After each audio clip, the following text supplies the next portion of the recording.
नमस्कार। बीपीएससी की तरफ से दोस्तों लेटर जारी हुआ है। आप देख सकते हैं बिहार डीलेट का।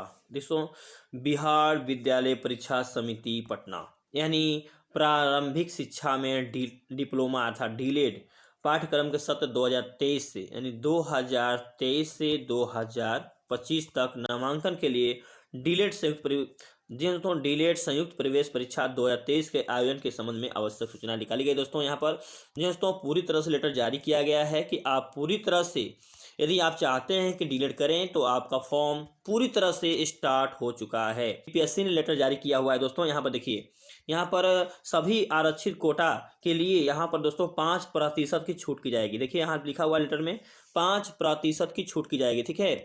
उसके बाद उच्च माध्यमिक यानी +2 अथवा उसके चयनित परीक्षा में कम से कम 50%। देखिए भाई, यदि आप क्लास 12वीं किए हुए हैं तो आपका उसमें 50% मार्क्सों के साथ पास होना चाहिए। यदि आप ST/ST में आते हैं, यदि आप SC/ST में आते हैं, ठीक है ना, तो लड़का हो चाहे लड़की हो, उसके लिए 45% पास होना चाहिए। 45% अंकों के साथ आप पास होना चाहिए। 45%, ध्यान दीजिएगा। उसके बाद बात करें दोस्तों जनरल और ओबीसी के लिए। जनरल और ओबीसी में दोस्तों आपको 50% अंक होने चाहिए बिहार डीलेट का फॉर्म भरने के लिए, तभी आप फॉर्म को फिलअप कर सकते हैं अर्थात भर सकते हैं। ठीक है। तो अब बात रह गई कि बिहार डीलेट वाले कितने क्लास को पढ़ा सकते हैं। ठीक है, कितने क्लास को पढ़ा सकते हैं, आपको दे रहा हूँ कि कितने क्लास तक आप पढ़ा सकते हैं। ठीक है, चलिए बच्चों के दिमाग में सस्पेंस देखिए, 12वीं के बाद यदि आप ग्रेजुएशन किए रहते हैं, यानी कहने का मतलब BA BSc किए रहते हैं, तो आप 6 से 8 तक के बच्चों को पढ़ा सकते हैं। जी हाँ, 6 से 8 तक के बच्चों को पढ़ा सकते हैं, लेकिन आपको उसके लिए BA BSc किए रहना चाहिए। ठीक है ना, उसके बाद जो है 6 से 8 तक पढ़ा सकते हैं। अब बात रही दोस्तों कि क्या हम बीएड करें या डीलेट करें। देखिए भाई, डीलेट करेंगे तो 1 से 5 तक पढ़ाएंगे। आपके अंदर योग्यता हो, यानी कहने का मतलब है यदि आप 12वीं क्लास पास हैं, है ना, उसके बाद MA भी कर लिए हैं, है ना, उसके बाद BA भी कर लिए हैं, मान लीजिए BA के बाद MA आता है तो कर लिए हैं, तो अच्छी बात है कि आप डीलेट कर सकते हैं। डीलेट करेंगे तो 1 से 5 तक, 6 से 8 तक काम करेंगे। लेकिन अब बात रह गई कि सस्पिशन ये होता है कि क्या बीएड वाले कभी भी 1 से 5 पढ़ाने के लिए लागू होंगे? जी नहीं। हाई कोर्ट का फैसला यही है कि बीएड वाले जो बीएड हैं वो कक्षा 6 से 8, 8 से 10 और 10 से 12 तक पढ़ाएंगे। 1 से 5 तक उन्हें मौका नहीं दिया जाएगा। यानी ज़्यादा मात्रा में देखा जाए तो सरकारी जॉब की बात की जाए दोस्तों, तो सरकारी जॉब के लिए जो है जल्दी से यदि आप जॉब करना चाहते हैं तो डिलीट कर लीजिए, और थोड़ा सा उच्च पद जाना चाहते हैं तो आपको बीएड करना होगा। ठीक है, बीएड वालों के लिए 1 से 5 तक मौका नहीं मिलने वाला है। ठीक है ना। चलिए, नोटिफिकेशन है पूरी तरह से बीपीएससी ने ये पत्र जो है जारी किया हुआ है, आप देख सकते हैं। देखिए यहाँ पर बता दें हम, समान कोटि के लिए देखिए यहाँ पर पैसा भी बता दिया गया है। 960 रुपया जनरल के लिए, और अनुसूचित जनजाति जानती के लिए दोस्तों 760 रुपया पैसा आपका लगेगा ऑनलाइन का। ठीक है। देखिए यहाँ पर विषय वस्तु बता दें दोस्तों, तो बहुत ही जल्द विषय की बात करें तो समान हिंदी के लिए या उर्दू के लिए 25-25 अंक रहेंगे।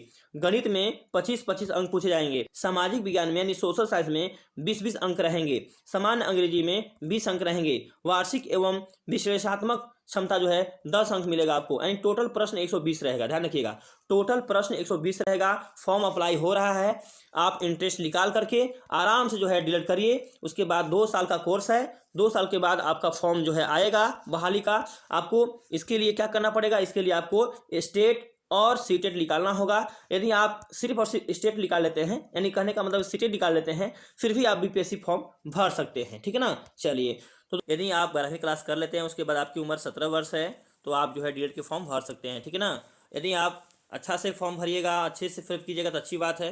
ठीक है ना। उसके बाद बात करें दोस्तों कि कौन सा विषय लें हम डीएड के लिए। देखिए, विषय के लिए बात करें तो आप जो है इंटर साइंस कर रहे हैं तो आप मैथ ले सकते हैं, साइंस ले सकते हैं। ठीक है ना। आप यदि आपका कोई भी विषय, जैसे 10वीं में होता है कि संस्कृत भी होता है, उर्दू भी होता है, इस समय कहा जाए यदि विषय लेने के लिए दोस्तों कंपटीशन कम देखा जाए तो आपको लेना चाहिए संस्कृत। डीएड के लिए संस्कृत लीजिए, और यदि आप मुस्लिम में आते हैं तो उर्दू लीजिए। देखिए, 2 में आपका जॉब जल्दी हो जाएगा। उसके बाद बात करें दोस्तों कि मैथ का, तो मैथ में भीड़ है, साइंस में भी बहुत ज़्यादा भीड़ है। उसके बाद सामाजिक विज्ञान में भीड़ है, बहुत सारे भीड़ है दोस्तों। लेकिन संस्कृत, उर्दू और इंग्लिश, इन तीनों में बहुत कम भीड़ पाया जाएगा, इसलिए सोच समझ के फैसला लीजिए। यदि आपको जल्दी जॉब करना है तो आपको कौन सा चूज करना होगा, ठीक है। चलिए, तो फॉर्म फिलअप हो रहा है, जा करके आप अपना फॉर्म भरिए। उसके बाद जो है आपको 2023 से 2025 तक आपको ये कोर्स पूरा करना पड़ेगा डीएलएड का। उसके बाद सीटेट का फॉर्म निकलेगा, उसको भरिएगा या ये स्टेट दीजिएगा। उसके बाद दोस्तों वीडियो के अंत में मैं बताना चाहता हूँ दोस्तों, टोटल जो है 120 प्रश्न रहेंगे और इसमें माइनस मार्किंग नहीं रहेगा, आप आराम से निकालिए। उसके बाद दोस्तों परीक्षा पास करेंगे, उसके बाद आपका नाम लिखाएगा। उसके बाद 2023 से, ठीक है, 2025 तक आपका सत्र रहेगा पूरा करके। उसके बाद सीटेट या स्टेट निकाल कर दोस्तों, उसके बाद आप बीपीएससी की तैयारी करके फॉर्म जैसे ही निकलेगा टीचर का भरिएगा, उसके बाद आपका जॉब हो जाएगा।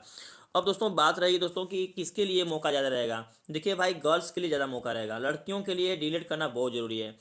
अगर आप 12वीं क्लास कर लेते हैं, आप मतलब गर्ल्स हो या बॉयज़ हो, खास करके गर्ल्स लोग, तो उनके लिए ज़्यादा मौका रहेगा। उनके लिए छूट सरकार दे रही है, ध्यान दीजिएगा, छूट दे रही है और उनका जॉब जल्दी हो जाएगा, ठीक है ना, खास करके लड़कियों का। ओके, चलिए, तो उम्मीद रखते हैं कि आपको डीएलएड के बारे में जानकारी हो गई और फॉर्म जो है फिलअप हो रहे हैं, आप जा करके भर सकते हैं। आपको मैंने पैसा भी बता दिया कितना लगेगा, शुल्क भी, ठीक है, पूरी तरह से देखिए यहाँ पर शुल्क दिया गया है 960 रुपया, देखिए लेटर में दिया गया है जनरल का, और 760 रुपया लगेगा आपका जो है ST SC का, ठीक है।